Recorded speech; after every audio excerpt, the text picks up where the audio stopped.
शुरुआत करेंगे बड़ी खबर के साथ। बता दें आपको कि 9 जून को प्रधानमंत्री नरेंद्र मोदी जो कि शपथ लेने वाले हैं प्रधानमंत्री पद की, बड़ी जानकारी आपको दे रहे हैं। मोदी कैबिनेट में नए और पुराने चेहरों पर लग सकता है दांव। अमित शाह, राजनाथ, गडकरी का मंत्री बनना तय है। अनुराग ठाकुर, पीयूष गोयल, गिरिराज बन सकते हैं मंत्री। भूपेंद्र यादव, सिंधिया, वीडी शर्मा और रूडी का भी नाम इसमें शामिल है। साथ ही मनोहर लाल, प्रहलाद जोशी, नारायण राणे हो सकते हैं मंत्री।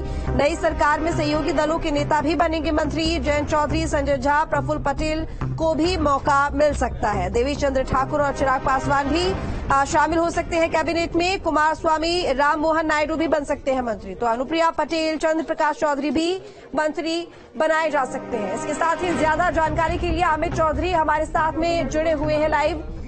अमित, जिस तरीके से जानकारी मिल रही है कि कैबिनेट में नए और पुराने चेहरों को मिलाकर इस बार जो कैबिनेट है वो बन सकता है, वो कौन से नए चेहरे होंगे जिसको इस बार मौका मिलेगा और साथ ही पुराने चेहरे कौन से होंगे जिनको दोबारा मौका मिलेगा?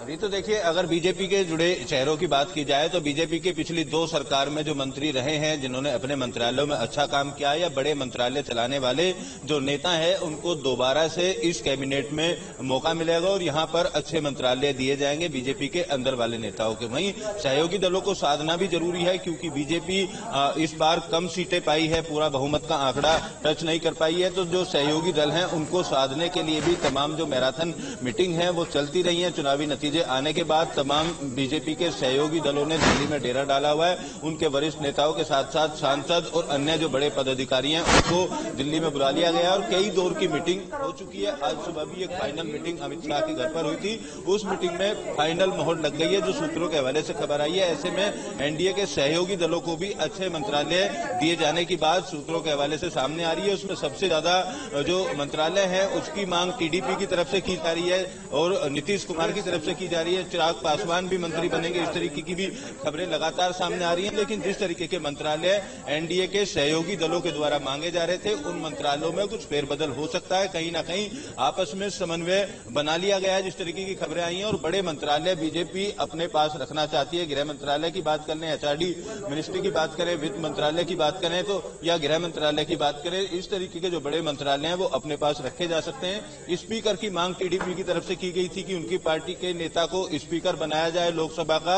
उसको लेकर भी बीजेपी अभी तक असहमत रही है और इस बात को लेकर आपसी सहमति तो बनी है, लेकिन किन शर्तों पर बनी है ये भी तस्वीर कल इस समय तक साफ होती हुई नजर आएगी। लेकिन पूरी एनडीए को इस बार बीजेपी जो है वो साथी हुई नहीं नजर आ रही है। तीसरे कार्यकाल में नरेंद्र मोदी कल शपथ लेंगे। शाम को 7:15 पर शपथ ग्रहण समारोह आयोजित किया गया और उस शपथ ग्रहण समारोह में एनडीए के सहयोगी दलों की लिस्ट भी मांगी गई है। उनके कौन कौन नेता शपथ ग्रहण समारोह में शामिल होंगे, उस लिस्ट के साथ साथ अब उन लोगों को जिन चेहरों को मंत्रिमंडल में शामिल किया जाएगा उनको भी आज रात से या कल सुबह से फोन किए जाने शुरू हो जाएंगे। और जैसे जैसे लोगों के पास फोन जाएंगे उसके बाद से एक के बाद एक नाम और मंत्रालय सामने आ सकते हैं कि किस किस को मंत्रालय में जगह दी गई है। क्योंकि बहुमत का आंकड़ा बीजेपी के पास इस बार पूरी तरीके से नहीं है, तो ऐसे में जो भी दल हैं, खासतौर पर नीतीश कुमार या टीडीपी की बात करें, चिराग पासवान की बात करें, तो एक प्रेशर पॉलिटिक्स का भी यहाँ पर दबाव देखने को मिला था। जिस तरीके से नतीजे आए उसके बाद से डिमांड बढ़ी थी और मंत्रालयों में अपनी अपनी जगह मानी गई। बिहार को लेकर बात की जाए तो बिहार को लेकर ये तथ्य सामने आ रहे हैं, जिस तरीके से बिहार की सरकार बीजेपी और जेडीयू की गठबंधन की सरकार चल रही है। अमित, इसके साथ ही ये भी बताइएगा कि यहाँ पर जो टीडीपी है और जेडीयू की अगर हम बात करें तो कितने मंत्रालय इन दोनों ही पार्टियों को डिवाइड हो सकते हैं, क्योंकि इनकी भी खास मांगे हैं मंत्रालय को लेकर?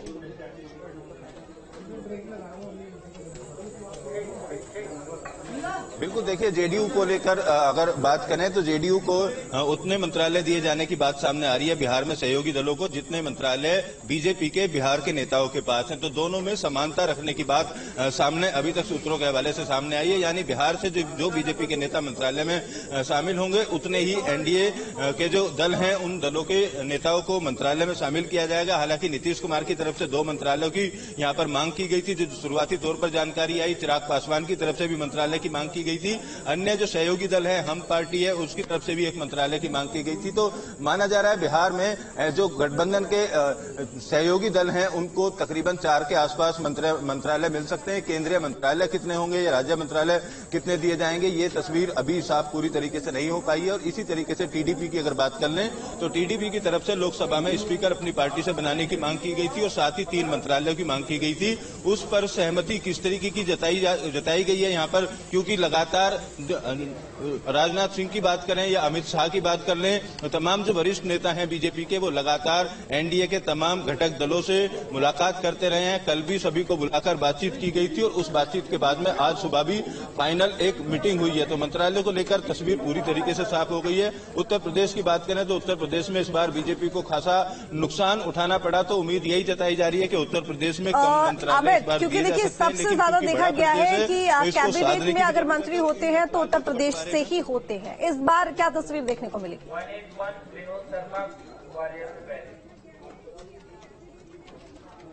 बिल्कुल, देखिए उत्तर प्रदेश की बात की जाए तो आरएलडी एक नया दल एनडीए के साथ जुड़ा है, तो एक मंत्रालय आरएलडी को दिया जाएगा। दूसरी तरफ बात की जाए बीजेपी नेताओं की तो तीन के आसपास ऐसे केंद्रीय मंत्री हैं जो इस बार चुनाव हारे हैं। संजीव बालियान की बात करें, स्मृति ईरानी, कौशल किशोर, ये ऐसे चेहरे थे जो केंद्रीय मंत्रालय में थे लेकिन इस बार चुनाव हार गए। तो उत्तर प्रदेश को न केवल मंत्रालय के माध्यम से साथ में रखना है, जबकि जातीय समीकरणों को भी यहाँ पर साधती हुई बीजेपी और एनडीए दिखाई देंगे कि इस जाति के सांसद को मंत्री बनाया जाए, क्योंकि आने वाले समय में भी चुनाव है। ऐसे में पब्लिक के बीच में सही मैसेज जाए तो जातीय समीकरणों को साधने का भी काम यहां पर किया जा रहा है। और उत्तर प्रदेश के मंत्रालयों की अगर बात की जाए तो संख्या सही रहेगी। उसमें कौन कौन लोग चुने जाएंगे, लखनऊ की बात करें तो राजनाथ सिंह पिछली बार रक्षा मंत्री थे, तो इस बार भी माना जा रहा है उनके पास वो मंत्रालय रहेगा। उसके अलावा ज्यादा वोटों से जीतने वाले जो सांसद हैं, तीसरी बार जो सांसद जीत के आए या पहली बार जीतने वाले सांसदों को जगह दी जाएगी जातीय आधार के आधार पर। और एनडीए के जो सहायक दल हैं उनके आधार पर उत्तर प्रदेश में भी माना जा रहा है 5 से 6 के आसपास जो मंत्रालय हैं वो यहाँ पर दिए जाने की।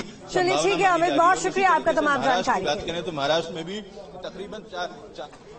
तो वहीं प्रधानमंत्री नरेंद्र मोदी के शपथ समारोह के मद्देनजर पूरी दिल्ली को 9 और 10 जून को नो फ्लाई जोन घोषित कर दिया गया है। इसके साथ ही सुरक्षा के सख्त इंतजाम किए हैं। आपको ये भी बता दें कि शपथ ग्रहण समारोह की सुरक्षा G20 जैसी होगी।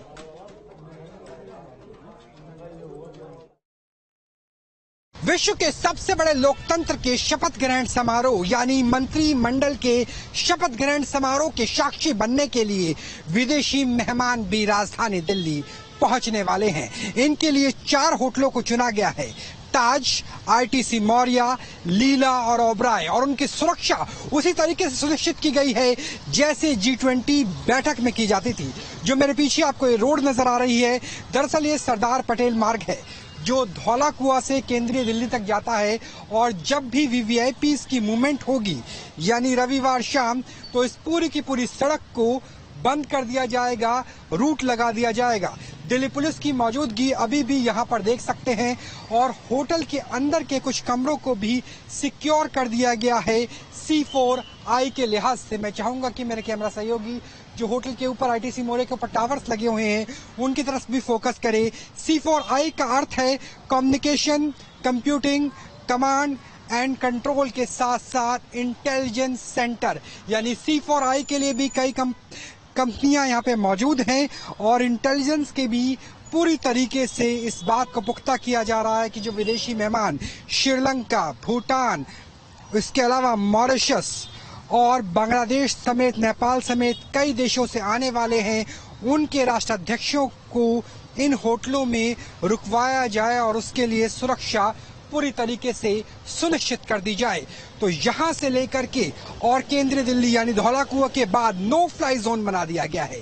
सीसीटीवी के सहारे तमाम सड़कों की सर्विलांस की जा रही है, निगरानी की जा रही है। आर्टिफिशियल इंटेलिजेंस से लेकर कमांड एंड कंट्रोल के साथ इंटेलिजेंस सेंटर को भी बना दिया गया है। तो कुल मिलाकर के G20 की तर्ज पर अभेद हो चुकी है केंद्रीय दिल्ली की पूरी सुरक्षा शपथ ग्रहण समारोह से ठीक पहले। कैमरा सहयोगी विपिन कुमार के साथ राहुल डबास। तो वहीं तीसरी बार प्रधानमंत्री पद के शपथ